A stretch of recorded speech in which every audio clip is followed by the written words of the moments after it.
Hey everybody, this is Perch, and you might have seen some news yesterday that Substack has hired Nick Spencer and is talking aggressively about going into the comics market to compete with Marvel and DC. That's a bit of a misleading kind of headline, but you might be asking yourself, who's Substack? I haven't heard of this company. Well, to explain what this comic story is, let's explain a little bit about Substack. So Substack was founded in 2017. It's a private company. It's got somewhere around 100 employees, maybe a tad less than that, and they've been doing fundraising. Now, the purpose of Substack and why they're fundraising and why they're have a lot of interested venture capital companies that are putting money into it is because they're attempting to develop a subscription-based publishing platform intending to generate money from newsletter subscriptions. The active word there is subscription. The basic pitch here is that writers can publish magazines, can basically self-create things, and there is a platform for discovery, and it allows the content creators to kind of do what they do best, generate content, generate material, and Substack is going to worry about the other bits, the distribution and kind of the rights and the privacy and all that material. And basically, their offer is that the writer gets to keep most of the money from the subscription product. And so that's the idea. And the reason why this is kind of appealing to people is because we're in this content race war, content race being the race for content, nothing racial, but this idea where we need a lot more material. More people are digitally active. They're looking at social media. They've got feeds on their phone. And so we desperately need content is the idea. And for a while, we saw these firms kind of start up with the backing of advertising, meaning you've got a BuzzFeed, you've got a bunch of websites, and they're posting up articles, and the money comes from ads. But the ad market is weak, and that tends to benefit kind of these umbrella companies. A lot of them have consolidated at this point, and there's this missing hole, this business opportunity for subscriptions, for content creators to basically have a way to kind of publish this and keep most of it themselves.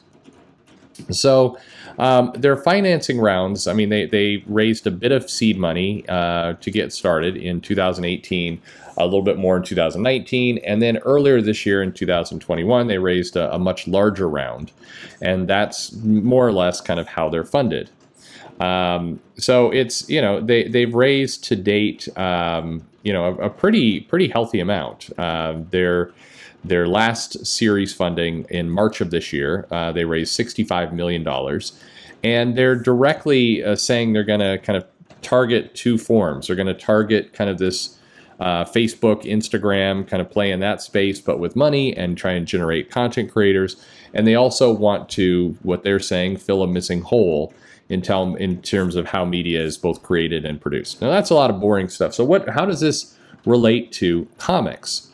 Substack basically identified one of the key areas to make some money with subscriptions at least, is in comics, and that makes sense. I have another video, I don't think it's been posted yet, but basically goes into one of the issues with crowdfunding and with these individual indie efforts we've seen is that it's still a one-time purchase. You have to get a lot of attention, and then you get you raise money for a book, and then you sell that book, and then you're starting from zero again to raise more. And that's why you see things like Patreon and a lot of these other services where creators are trying to keep things going. And for the customer base, for the audience, they really want a model where they get books monthly or as close to monthly as they can. That's the part of the comic industry that a lot of customers still like and still want. And it's one of the reasons, by the way, that manga is doing so well. There's just so much content, and it's on a very rigorous schedule of getting things out. Mini chapters for books are published every other week, or in some cases even weekly. But it's a scheduled, content coming out. People aren't getting a book, maybe being happy with that book, and then a year and a half later, maybe there's another book, or whenever the content creator decides to put up a new campaign. So this idea of kind of this subscription where you can pay into something and there's a kind of guaranteed trickle of revenue, that's very appealing for comics. So what Substack, as they're looking around, they're looking at their fiction and kind of their other categories they want to play in. Comic books was very appealing. Another thing that is being said is that they're saying out loud what a lot of people like me have said for some time. The big players, meaning Marvel and DC, have no coherent digital strategy. And as more and more people are going online and wanting to consume content there, you're seeing webtoons, you're seeing these other companies just murder Marvel and DC. In fact, it's even referenced, they talk about how Shonen Jump and Shueisha has this app that is doing, extremely overperforming in the U.S. market, and it's a subscription service, and that's highly valuable. And the big companies are making no clear moves to address that. So the Substack decides to hire, and hire is probably the operative word. I don't think he's been hired like an employee position. I would suspect it's more of a consultancy type deal. But maybe it's a full employment. Who knows? But they use the word hire, so maybe. They've hired Nick Spencer, who is the current writer of Amazing Spider-Man. And it does make you wonder a little bit here, because they've recently brought in Ed Brisson to co-write Spider-Man. Initially, I was saying that, I don't think that this it really means anything, because Matt Rosenberg and others have come in to co-write with Nick Spencer, particularly when they amp up events, and they are right now. They're doing a lot of kind of Spider-Man events and multiple, double shipping and everything else. So makes sense to protect that franchise, particularly since Amazing Spider-Man is one of the comics that does extremely well for Marvel.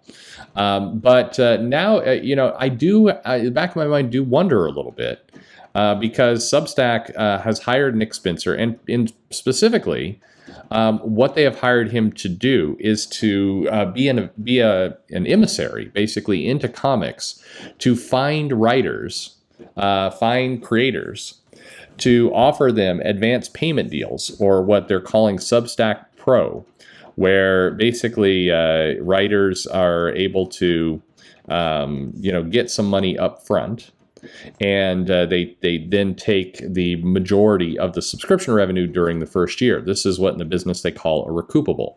This means that something along the lines of, they give you, say, $50,000, and then they offer your product up. And normally you get 90% of the money that's made. So if they sell it for $10, you're getting $9. But during the first year, Substack basically pays themselves back. They basically make sure that $50,000 they gave you as an advance payment goes first to them, and then you get your 90% cut. Along those lines. These are not exact terms, but that is what basically is happening. Substack Pro is, you get an upfront payment, then they take the majority of the revenue, or all, it's a little unclear, during the first year, and then the platform reverts to a standard cut of 10% plus payment processing fees. Now, this is there's been a lot of churn and bad will. I don't know if that's the right word, but Substack has come under some criticism because the Substack Pro is a invite kind of system. You don't just, not every author gets that. You have to be you have to be offered this, which makes sense because you're getting it in advance. But a lot of authors are peeved because they're not getting the advance, and so they've come under fire for being a lack of transparency basically over this system, which I think is a bit unfair. But anyway, that's going on, and we don't know yet what writers have gotten onto this agreement, or if any have gotten onto this agreement. It's only recently announced. So this is, they definitely want to create a product that is easily consumable from the Facebook and Twitter kind of generation. They want to start moving eyeballs and attention away from those platforms and into kind of this newsletter subscription space. And hiring Nick Spencer is their direct comment saying comic books are going to be a very important part of their portfolio. They want to offer comics, they want to own or capture the digital market of comics, and that they are basically stating they're going to take some of that $65 million they raised earlier this year, and they are going to very, very aggressively pursue comics. And part of this relationship with Spencer is that he will basically go out and cut deals with comic writers that allows the comic writer to then go and hire an artist and a small production team. Very similar in many ways to kind of what you see with crowdfunding, but at a much lower scale. It'll be smaller amounts of money for this upfront, but a promise of heavy back-end revenue going back to the comics. The quote here we got is, with the Substack model, they get to own the IP. Because of Substack Pro, they get the resources they need up front. That's that advance payment. The top creators are doing well for themselves, but the vast majority of comic creators are struggling to get by or have day jobs. So the idea of another revenue stream, I'm sure, is going to be very appealing. Okay, we will see. Their Substack, it's also worth noting that based on kind of their platform, which means anyone can come in and play, it's faced criticism from activists saying that the platform has been used for people who are transphobic or harass, and Substack has been very firm saying they don't tolerate harassment, but at the same time, the platform will not remove writers based on their opinions. Writers are free to write what they want to write. We'll see how that holds up. But basically, Substack is saying we're not an editor, we're not a curator. We are basically people come in, they sign up for this product, and they can build a following, and they can sell their wares, and that the content is on them.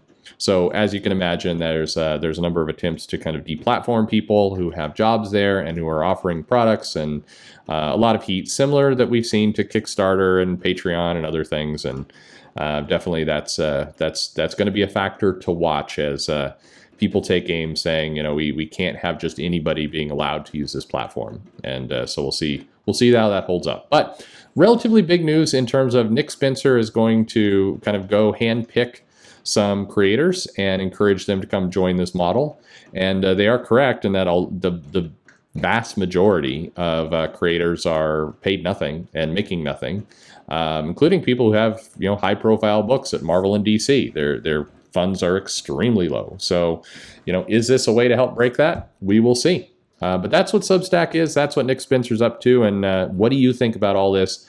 Are you interested in this platform? Are you interested to see where it goes? Do you think this could be an answer to kind of bridging this gap between traditional comics and crowdfunding? Let me know in the comments below.